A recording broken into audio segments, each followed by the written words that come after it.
Assalamualaikum warahmatullahi wabarakatuh.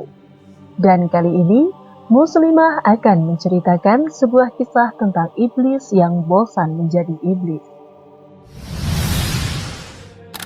Kekafiran iblis bukan karena dia menyembah selain kepada Allah Subhanahu wa Ta'ala, dan bukan juga karena dia tidak mau beribadah kepada Allah.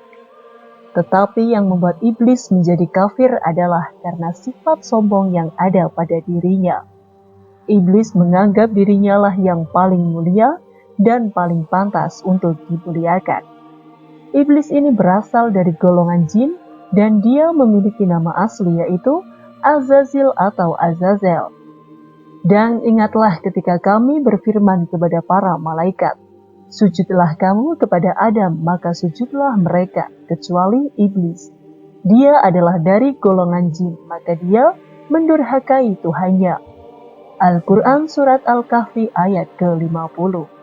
Tadinya, iblis atau Azazil ini adalah hamba Allah yang paling soleh pada masa itu.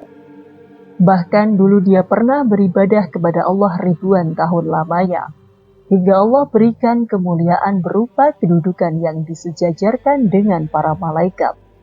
Malahan saking solehahnya iblis ini, dia diberikan 600 sayap sebagaimana Jibril juga punya 600 sayap. Iblis juga pernah memimpin malaikat di langit untuk sebuah tugas besar, berupa perang membasmi kezaliman bangsa jin yang saat itu adalah penghuni bumi sebelum manusia. Saking luar biasanya, iblis dulu pernah bertemu atau bercakap secara langsung dengan Allah Subhanahu wa Ta'ala. Bukan hanya sekali, 2 kali, tapi sering sesuai permintaan Allah kepada iblis dengan segala kesalehan dan pengetahuannya. Hampir mustahil jika dibayangkan bahwa Azazil atau iblis ini suatu hari bisa menjadi kafir. Ini semua menjadi gambaran untuk kita semuanya, bahwa orang yang paling soleh atau orang yang paling alim sekalipun tidak terjaga dari kekafiran. Sebagaimana Azazil juga dulu seperti itu. Ada kisah menarik yang ditulis oleh Ibnu Asakir dalam sebuah buku yang dikenal dengan nama Tarikh Dimashq. Ternyata ada kalanya iblis merasa bosan menjadi iblis. Iblis bosan menjadi kafir dan rindu menjadi hamba Allah seperti dahulu kala. Pada masa suatu hari, iblis datang menemui salah seorang nabi yang hidup di zaman itu. Dia adalah Nabi Musa alaihi salam. Ketika iblis datang menemui Musa, iblis berkata, "Wahai Musa, engkau adalah manusia pilihan Tuhan, seorang hamba utusan Tuhan dengan risalah darinya. Kamu adalah orang yang berbicara langsung dengan Allah, sedangkan aku adalah makhluk ciptaannya yang dahulu berbuat durhaka kepadanya, tapi sekarang aku ingin tobat. Aku ingin minta tolong kepadamu, mintakan ampun kepada Allah untukku, dan mintakan kepada Allah agar Allah meringankan dosa-dosaku." Nabi Musa yang merasa kasihan pun menyanggupi permintaan dari iblis tersebut. Kemudian Nabi Musa berdoa kepada Allah meminta petunjuk bahwa iblis ingin bertobat dari segala dosanya dan ingin menjadi hamba Allah yang taat lagi seperti dahulu kala. Maka Allah pun mengabulkan doa dari Nabi Musa. Kemudian Allah memberikan petunjuk kepada Nabi Musa untuk disampaikan kepada iblis. Keesokan harinya iblis datang lagi menemui Nabi Musa. Iblis hendak bertanya tentang permintaannya kepada Allah Subhanahu wa Ta'ala.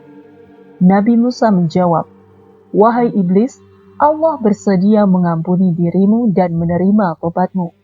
Tetapi Allah mempunyai persyaratan untukmu. Apakah engkau sanggup dengan itu?"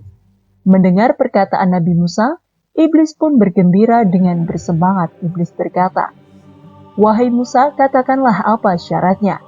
Aku pasti akan melakukannya." Kemudian Nabi Musa menjawab, "Carilah kuburan Adam dan sujudlah engkau di hadapannya." Mendengar hal itu, iblis langsung berubah wajah dan langsung marah. Iblis pun berkata, "Tidak mungkin aku melakukan itu. Jangankan sekarang ketika Adam telah mati. Ketika dia hidup saja aku tidak mau bersujud untuknya."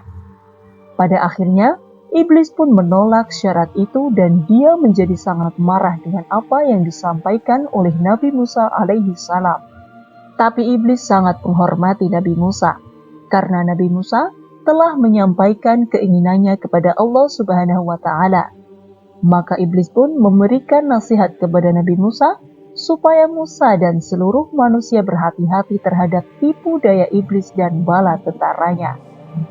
Di situ iblis sampaikan kepada Musa bahwasanya iblis akan datang kepada manusia pada 3 waktu. Yang pertama, saat manusia marah. Di saat itu iblis akan membisikkan kejahatan di hati manusia. Iblis akan menguasai pandangan manusia, kemudian masuk melalui darah manusia. Yang kedua, tatkala ketika terjadi peperangan, iblis akan datang dan membisikkan kepada orang-orang beriman hal-hal yang dapat meragukan hatinya, sehingga dia akan lari dari medan perang dan meninggalkan untuk membela agamanya. Kemudian yang ketiga, iblis akan datang kepada manusia ketika ada laki-laki dan wanita yang bukan mahramnya duduk berduaan, maka iblis akan menjadi yang ketiga untuk membuat laki-laki dan perempuan itu berzina. Ini kisah yang bisa menjadi satu pelajaran besar untuk kita semua, bahwasanya sampai kapanpun seseorang tidak akan mendapatkan hidayah sampai dia membuang rasa sombong di dalam hatinya. Maka jangan heran mengapa orang kafir menjadi semakin kafir, sebab kesombongan di hatinya akan terus mendorongnya untuk terus menolak kebenaran. Jadi itulah ketika iblis bosan menjadi iblis. Demikianlah kisah yang Muslimbah sampaikan kali ini. Semoga kisah ini bisa bermanfaat dan bisa menjadi pembelajaran bagi kita semua. Sampai jumpa pada kisah-kisah selanjutnya. Akhir kata, wassalamualaikum warahmatullahi wabarakatuh.